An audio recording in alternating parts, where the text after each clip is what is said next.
Muy buenas tardes, queridos amigos, bienvenidos a Vladimir a la Una. Hoy tenemos como invitado en el programa a Luis Emilio Rondón, rector del Consejo Nacional Electoral. Nuestra etiqueta en el día de hoy, CNE a la Una. Bienvenido, Luis Emilio, ¿cómo te va? Gracias por venir al programa. Con todo gusto, Vladimir, un saludo a toda la audiencia y encantado de compartir contigo aquí en tu programa.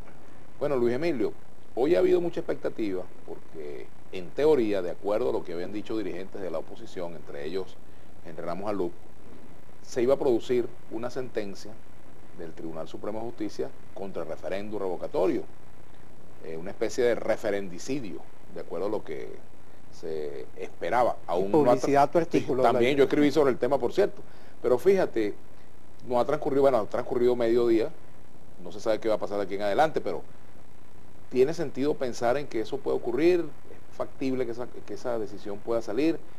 ¿Qué pasaría si, por ejemplo, el Tribunal Supremo de Justicia toma la decisión de declarar nulo el proceso, asumiendo como buenas las denuncias del Partido Socialista Unido de Venezuela sobre presunto fraude en la recolección de firmas? Bueno, lo primero que uno tendría que señalar, Vladimir, en este caso, bueno, corresponde a una decisión del Tribunal Supremo de Justicia. El Poder Electoral, en este caso, cumplió con cada uno de los fases del procedimiento al momento de la determinación de la procedencia de la solicitud para convocar la recolección del 20%.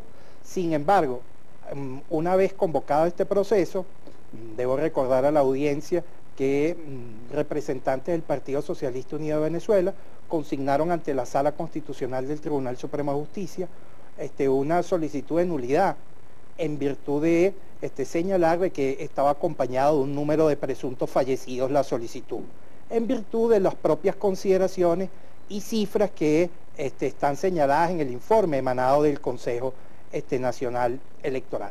Bueno, mis primeras consideraciones irían en este sentido, Vladimir. A mi juicio sería un despropósito completo por parte del Tribunal Supremo de Justicia el ir en contra de una solicitud que, a mi juicio, no es otra cosa que la activación de los principios fundamentales que están contenidos en la Carta Magna, claramente señalados de una democracia participativa, protagónica, el ejercicio de la soberanía reside en el ciudadano. Es importante que se expresen, estamos hablando de un medio de participación política previsto en el artículo 72, y además, y esto te lo respondo no como rector del Poder Electoral, sino como abogado. Bueno, cuando uno hace las consideraciones de índole jurídica sobre este tipo de consideraciones de recursos, bueno, hay dos variables que deben siempre estar presentes. La primera de ellas, bueno, que esté dada la condición de engaño, soborno, que vaya en contra de un acto de determinación de la voluntad electoral.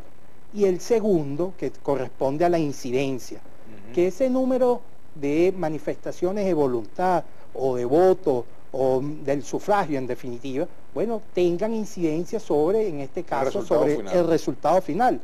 Aquí el resultado final corresponde al requisito que está previsto en el reglamento, porque todos estos aspectos que estamos señalando es de la primera fase de legitimación del 1%, y que, corresponde entonces a 197.000, números más, números menos, casi 198.000 electores que acompañaron esa solicitud, y que en ningún caso se ve afectado. El número aprobado por el Consejo Nacional Electoral fue casi el doble, 399.000 venezolanos y venezolanas electores que acompañaron la legitimación del Partido Mesa de la Unidad Democrática para el inicio de este procedimiento, por lo que a mi juicio, con una sustracción, una simple operación matemática de sustracción de 10.990, si mal no recuerdo la cifra de fallecidos que se están señalando, bueno, evidentemente no habría incidencia sobre ese aspecto, por lo que a mi juicio no habría necesidad alguna de afectar una solicitud. Prevalece siempre el interés, por una parte, de preservar la voluntad de los electores en activar todos estos mecanismos, y por la otra, no puede afectar una decisión de índole de efectos generales señalado por un número de venezolanos sobre la base de unos señalamientos que a mi juicio inclusive pudieran ser evaluados desde el punto de vista individual. Si están dadas las condiciones, o las responsabilidades individuales, bueno, que se establezcan las sanciones a que haya lugar. Pero a mi juicio en ningún caso, ninguna de estas variables de determinación de presuntas responsabilidades debe implicar la suspensión de este procedimiento que estamos trabajando a puerta adentro del Consejo Nacional Electoral. Ahora, ¿tiene asidero, sí o no, la denuncia del Partido Socialista Unido de Venezuela sobre el presunto fraude? Bueno, pero es que te señalaba Vladimir, el Consejo Nacional Electoral hasta este momento no publicó, no entregó a los actores políticos la data de los fallecidos. Estamos hablando sobre el informe general. Bueno, corresponde la determinación en base al debido proceso de todos estos aspectos y bueno, y determinar si en definitiva hay o no indicios que determinen la responsabilidad, que a mi juicio aquí es individual, porque lo que correspondería... Perdón, sí, ¿cómo no? Rector, fíjate Luis Emilio, si no tienen, si esa información no se ha entregado a los actores políticos, entonces el PSV está actuando sin asidero, o sea, o tienen una información que no tiene el resto de los actores políticos. ¿Qué es lo que pasa allí? Bueno, no, yo hasta ahora, fíjate, si estamos hablando que desde el Consejo Nacional Electoral, la información que se ha entregado por igual a todos los actores políticos, y tenemos una de las organizaciones que ha venido señalando que no tiene el listado, Consejo Nacional Electoral no lo entregó, y bueno, público y notorio, muchos de los voceros de la Mesa de la Unidad Democrática así lo señalaron. El Consejo Nacional Electoral no publicó ese listado de los presuntos fallecidos, sino que remitió la información una vez que fue solicitada por el Ministerio Público, bueno, y corresponde a la determinación de las investigaciones, el verificar todos estos aspectos que a mi juicio son de presuntas responsabilidades, hasta que no se determine lo contrario. Pero, ¿tiene el actor político PSV esa información en sus manos? Bueno, tendrías que preguntárselo al PSV, porque te estoy señalando, Vladimir, como rector del Consejo Nacional Electoral, no consta ninguna de las actas de entrega de esa data de señalados de fallecidos. Bueno, en todo caso, te diría lo políticos. siguiente, de tenerla en sus manos, porque se supone que si han hecho la denuncia, obviamente que alguna información tiene, la obtuvieron por vías no regulares del CNE.